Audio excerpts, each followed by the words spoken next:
all these grad students who are going to go from the myth and magic of whales that my dad was into, and to save the whales, part of it, and go into the biological study of whales and get some reality of what whales really did and what they really needed, so you made good conservation decisions about whales.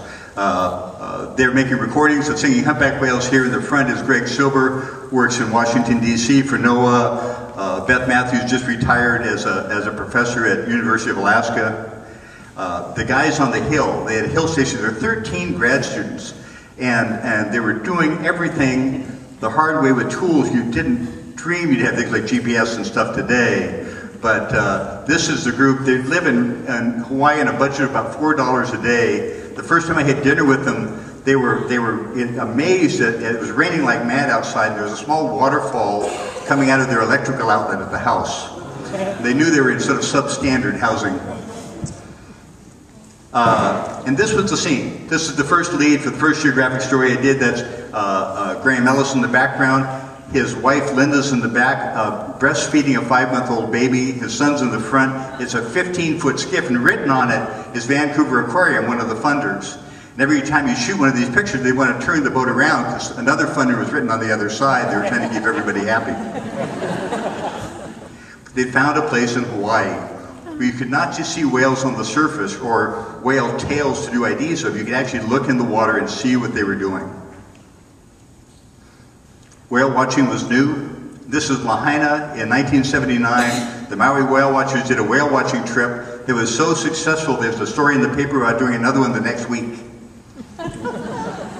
And they tried everything to get close to whales. This is Greg Silber and Dr. Jim Darling, who worked with Chris and I. And hang gliding was the big deal at the time. So they built a trapeze under a 15-foot Boston whaler, put scuba tanks inside the boat, had long hoses come down and a harness that they could hook on so they could drive with whales as they moved along.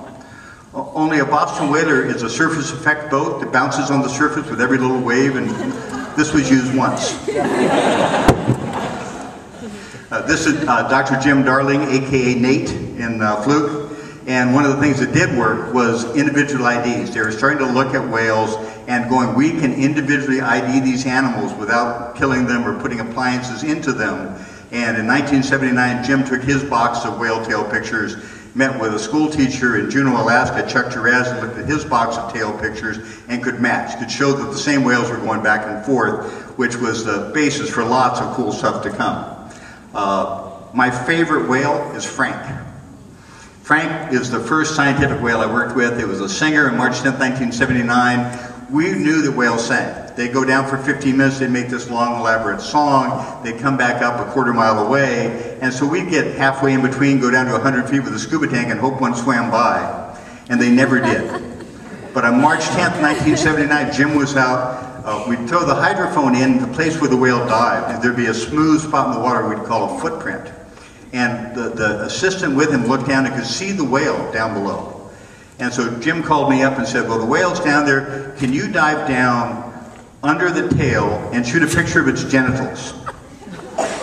Yeah, that's sort of my reaction. And but it you know, it's something to do. It was a free diving deal. He didn't want scuba tanks to make trouble. These whales are really loud, 160 decibels, like a jet engine. And so as I dove down, especially I got back to close to the tail, the sound is so loud that you don't hear it, you feel it in your air spaces and your sinuses. It's like being inside of a kettle drum. And then I dove down below the tail because you have to get really close with these wide lenses to shoot a picture of the genitals. And just as I shot the picture out of the corner of my eye, I could see the tail start to rise up. And every whales or monsters picture came back to me immediately, and I tucked up into a little ball, sure I was going to get it. And what the whale was doing, he felt a few tickles of air from my snorkel in his nether parts and decided he should see who's back there. And it was fun. It's hard to show a singing whale singing. Usually. We just call this a friendly singer. If I go out 100 days, I get 4 days when really cool stuff happens, maybe 4 hours. And this is one of those deals. This guy came up, he'd go down and sing for 15 minutes, he'd come into the boat and hang around. He'd look at the hydrophone, he'd rub on the hydrophone. At one point he had under his pectoral, was trying to drag Jim and all the gear out of the boat by the hydrophone wire, and then he'd go back and sing again. Then he'd come back again and he'd lay right under the boat. This is the days of film. So you'd get out of the boat, change film, get ready, he'd come back, and he'd love being under the boat the whole time. I'd like to swim with whales for a second here. This is probably the most fun I've had with a whale that didn't make you black and blue. It was just a great experience. These are friendly whales, friendly humpback whales, 15 miles offshore in Hawaii. There are 2 whales under the boat, and they come back over and over again. The next bit's going to be slowed down a little bit, because if you stop and a whale stops, you float away at different paces. But in this case, the whale came up and he's trying to stop. He's going to put the brakes on, and you're going to see the first knuckle of his pectoral, of his arm, is about 4 feet away. And so he stops, and then he's sort of rolling into me, stopping here and rolling in.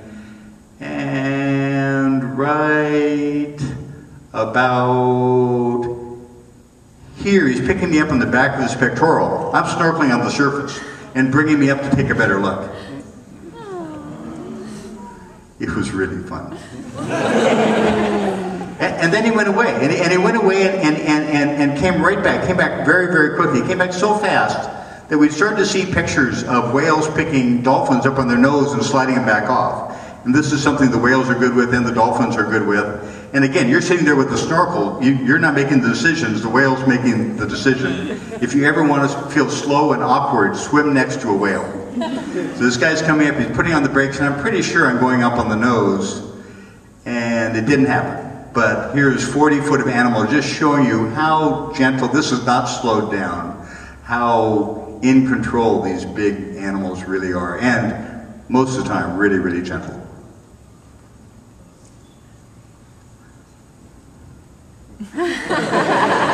This is 12 years BC, before Chris. Okay, the new era of discovery with whales. I was there at a great time, and I did a few stories right away, but one of the great things was I liked working with the researchers and got to do things like this. This is Roger Payne on the right, Jim Darling on the left, and a graduate student named Gustavo Alvarez Colombo in the middle, and that's a right whale in the front that is not diving, but is hanging its tail up there 5 minutes at a time. And going out and working with those folks, I got the job to work with the best guys in the field and to tell their story and to realize that there's many different kinds of whales, and the more we learned about it, there were many stories about whales. First it was just a different species, and now we talk about different cultures and even different kinds of individual attitudes of whales. But these right whales, these big, powerful animals, and that's Jim in the front of this gigantic animal that's laying on the bottom and coming up to breathe and going back to lay and doing really nothing. So it was so easy to go close to it. I went close at the end and decided I would pet him. Don't do it. I went up to the eye, I could see the eye very closely, I could pet him on the little fold under the eye, and he liked it a lot. He liked it so much that he slid along, and all was fine until he dragged his tail over me, and that wasn't as much fun. And he came back almost immediately. When he came back the second time, you could see the skin behind the eye already quivering, and instead of waiting for me to scratch him, have you ever had a dog or a cat that leans on you? It was like the second time through, it's, oh yeah, this is really fun. like getting a very gentle massage with a school bus.